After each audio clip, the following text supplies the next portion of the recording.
The PACE partnership links GM, EDS, Sun Microsystems, and UGS PLM Solutions to support strategically selected academic institutions worldwide to promote the automotive product lifecycle management team of the future.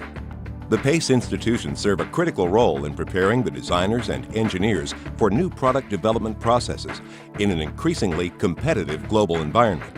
A major challenge for the auto industry is in the complex array of parts needed for any given vehicle. Each one of those parts must be engineered, and that means designed for fit with its surrounding parts, sometimes for aesthetics, for functionality, and always designed for quality and reliability. Critical in this process is Unigraphics, GM's single common CAD/CAM system used throughout the company to promote reusable designs, consistency, and collaboration. Integrated with Unigraphics are strategic software packages to complement this robust design solution. To achieve this, Unigraphics was created to maximize interoperability. This provides General Motors with the ability to create a fully integrated vehicle development process utilizing some of the best software solutions in the world. These software solutions, integrated with Unigraphics, result in a better product, in a shorter amount of time, and at a reduced cost. Universities can simulate this process in their courses, allowing students to be better prepared for the engineering world that they will enter. In this video, we illustrate how we move through this integrated product development process, which is used not only for developing automotive vehicles, but also in aero, medical, and consumer industries, among others. The design team in this video features GM designing engineers with capabilities in design, testing and analysis, and manufacturing. We'll show how we take a Unigraphics or UG model and move it into MSC Adams for a multi-body dynamics motion analysis, using Altair Engineering's Motion View software as a pre- and post-processor. We'll also show a finite element analysis process, using both MSC Nastran and Altair OptiStruct, with Altair HyperMesh as a pre- and post-processor.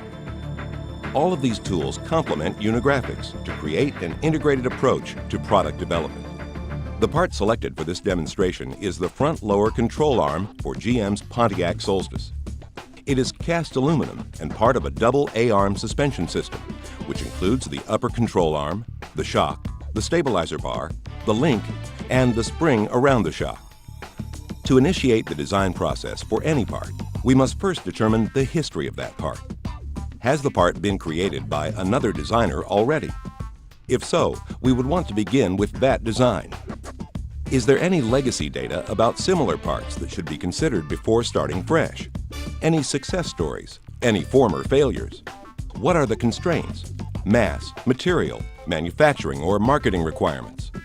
The allowable space for the design may also be limited by packaging or styling.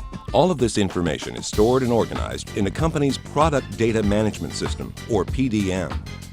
The PDM stores the models, organizes them, allows sharing of the master data, and provides data security. With the complexity of automotive systems, subsystems, and parts, the design process needs to be managed. All of the parts of a vehicle in the design process are organized and managed by GM's Product Lifecycle Management System called Teamcenter Engineering. Sharing designs early and often is what allows other engineers working on related parts to better design their respective part. Collaboration between engineers reduces rework, speeds the development process, and adds to the quality of the part and the final vehicle. Our success relies on every engineer to understand and work within this process. The detail and persistence that each engineer brings to this process as he or she creates their respective parts, however large or small, is what defines the quality of each vehicle. Sharing the math data for these designs early and often, even when the designs are in process, allows others working on related parts to collaborate on the design. This improves quality and reduces rework time and cost. General Motors hires what we call designing engineers. These are engineers who have a broader capability than those of the past. While embodying the traditional capabilities for understanding engineering first principles and basic science, Our engineers also design parts using Unigraphics and perform first-order analysis and initial testing.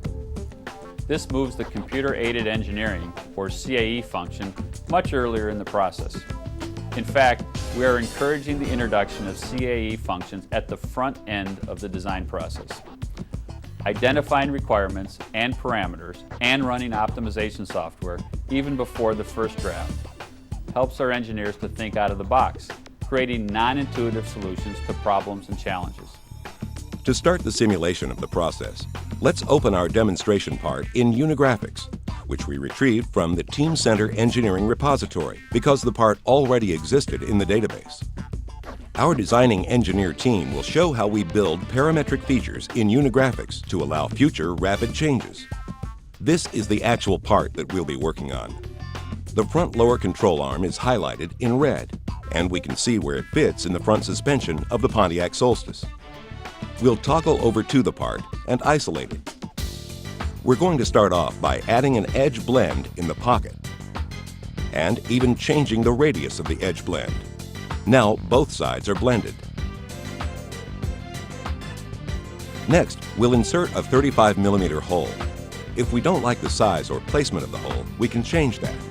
So let's change the hole to 30mm and add an edge blend. And we do the same thing on the other side.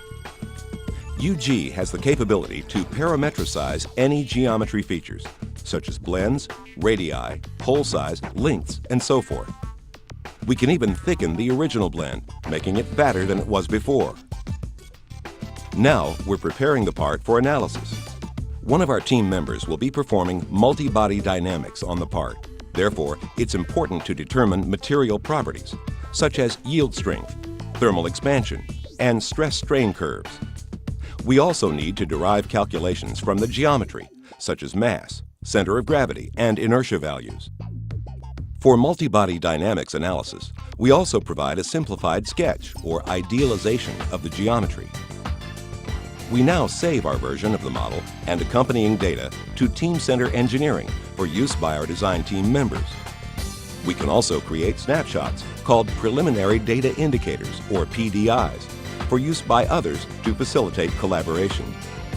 Remember, it's important to share early and often. Now we move to our first analysis to understand how the initial geometry of the part will perform. The geometry data needed to analyze the part was retrieved from Teamcenter Engineering. The next question is, how does the part respond according to multi-body dynamics? To study this, we use Altair Motion View as the pre- and post-processor and MSC Atoms to perform multi-body dynamics analysis on the part. The analysis predicts load on each component and what the motion of the component will be. The inputs to MSC Atoms are based on operating conditions expected in the field, in this case, a pothole impact. The team member reports his or her findings to the team, and those findings can also be stored in Teamcenter Engineering. Now, we'll perform a finite element analysis on the part using Altair HyperMesh as the pre- and post-processor and MSC Nastran to perform the analysis. We want to see how, in a complicated part, we can create a mesh, apply the load, and define the boundary conditions, all through the graphic user interface. In this case, the designing engineer sent an earlier version PDI to the team member to use for this analysis. We import the UG geometry into the HyperMesh Finite Element Modeling tool. This brings the model not through the IGES format, but rather is a direct geometry import through the Parasolid kernel. So when we click the UG import, it brings in all of the surfaces. We can now auto-mesh the model. This is a two-step process. We auto-mesh the skin surface first. To start the meshing process, we select the surfaces to be meshed and then input the mesh size. First, we preview the mesh to determine if we have an adequate mesh density, and we can interactively adjust the density if needed. For example, we can change the mesh density of the hole.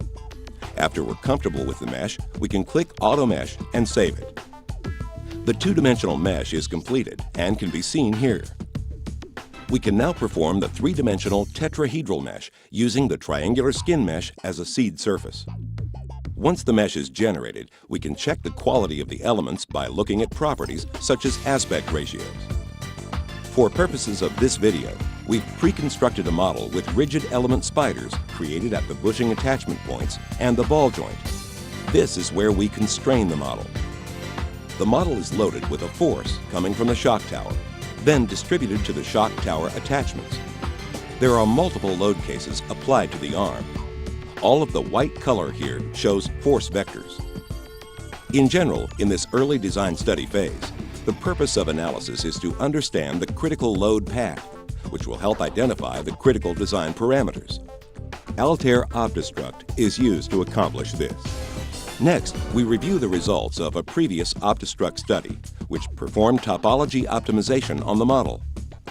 We can see the most essential material in the model. This material defines the critical load path for this loading condition. As we add more material to the part, the program puts the material into the most essential areas. The spaces where material is omitted indicates candidate areas for removal. As we can see here, the area including 2 exterior walls and the diagonal rib are critical. But also, OptiStruct has identified where mass can be removed. This information is then fed back to the design team for potential design changes. From the analysis, it may appear that the material under the shock attachment could be removed. However, due to manufacturing concerns, the design team has chosen to retain it. Earlier in our design process, we created a hole in the part.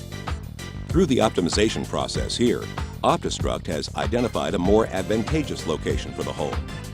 This is an example of where CAE tools run at the front end of the design process can save time and rework and improve the initial design. Though the analysis indicated that the height of the arm between the front and rear bushings could be reduced, our manufacturing design team member determined that this would pose a manufacturing concern. Therefore, no change was made. After performing the optimization analysis, we moved to a finite element analysis using MSC Nastran. The design portion of the part has been completed, and we now move into analytical validation. As with our prior analysis, the UG data is imported into HyperMesh, meshed, constrained, and loaded. The loads provided by the multi-body dynamics analysis are applied. This is now the complete model based on the design created in the optimization phase. We export this complete model from HyperMesh to MSC Nastran. We now analyze the model. The first load case is the pothole with a large vertical load applied by the shock. We import the results into HyperMesh for viewing. The plots show the deformation and critical stress locations from the movement through the pothole. The next load case is a panic brake event. This puts a large fore-aft load on the ball joint. The red area indicates that this load case produces a large stress in the arm connecting the ball joint and the front bushing. Therefore, the height of the arm is a critical dimension that we'll investigate in the next step. As there are stress concentrations near the hole diameter is also a dimension that can be examined. Now, we'll show how we use OptiStruct to study the effect of geometry variation on the part. Slight variations in geometry are a natural result of the manufacturing process. However, we want to know how this variation will affect our analysis results. We want to create a robust design that is insensitive to manufacturing variation. We can use OptiStruct to do this. We tell the program which geometry values to vary by defining them in OptiStruct. The red boxes in the model represent the shape control design parameters we've defined. The hole size is a typical variable that we can study. The hole diameter was made a design parameter. The animation shows how the diameter of the hole can be varied. As the hole diameter is varied, the mesh within the blue domain changes to accommodate the hole. The height of the arm connecting the 2 bushings was also a critical dimension that we identified earlier. We can make that a design parameter also. This animation shows the variation of the arm height. We run OptiStruct to obtain graphs that show the variation in critical stresses due to changes in the design parameters. Once all the design parameters have been defined, we can submit the model to the OptiStruct Shape Optimization tool to automatically produce an optimized design. At the same time, we can conduct analyses of the entire vehicle using the UG master data. For example, Fluent is used to conduct aerodynamic studies. This will help us understand if our design meets our performance specifications and requirements. Clearly, our video is for educational purposes, illustrating a portion of an integrated product development process. In industry, such a part undergoes substantial virtual testing, as well as laboratory testing and road testing.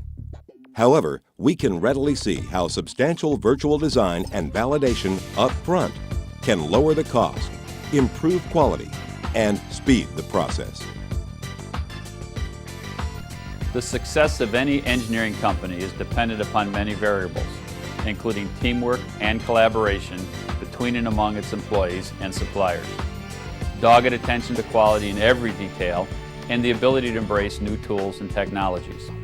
Engineering is experiencing a revolution in these game-changing tools and technologies that contribute to the vehicle development process. One of the most advanced high-technology industries in the world, the automotive industry, uses parametrics-based, or what we in General Motors call math-based applications in all aspects of styling, product development, and manufacturing. The automotive industry is about art in motion. It results in beautifully designed exteriors and interiors that transport people and property safely, easily, economically, and with concern for the environment. And math-based applications are critical to achieving this end, increasing virtual validation, bringing greater quality, reliability, and safety to the vehicle parts without the time or cost of physical laboratory testing. The successful engineers of the future will be the people who can embrace these technologies, who can use math-based tools and processes to collaborate with colleagues around the world to create exciting cars and trucks.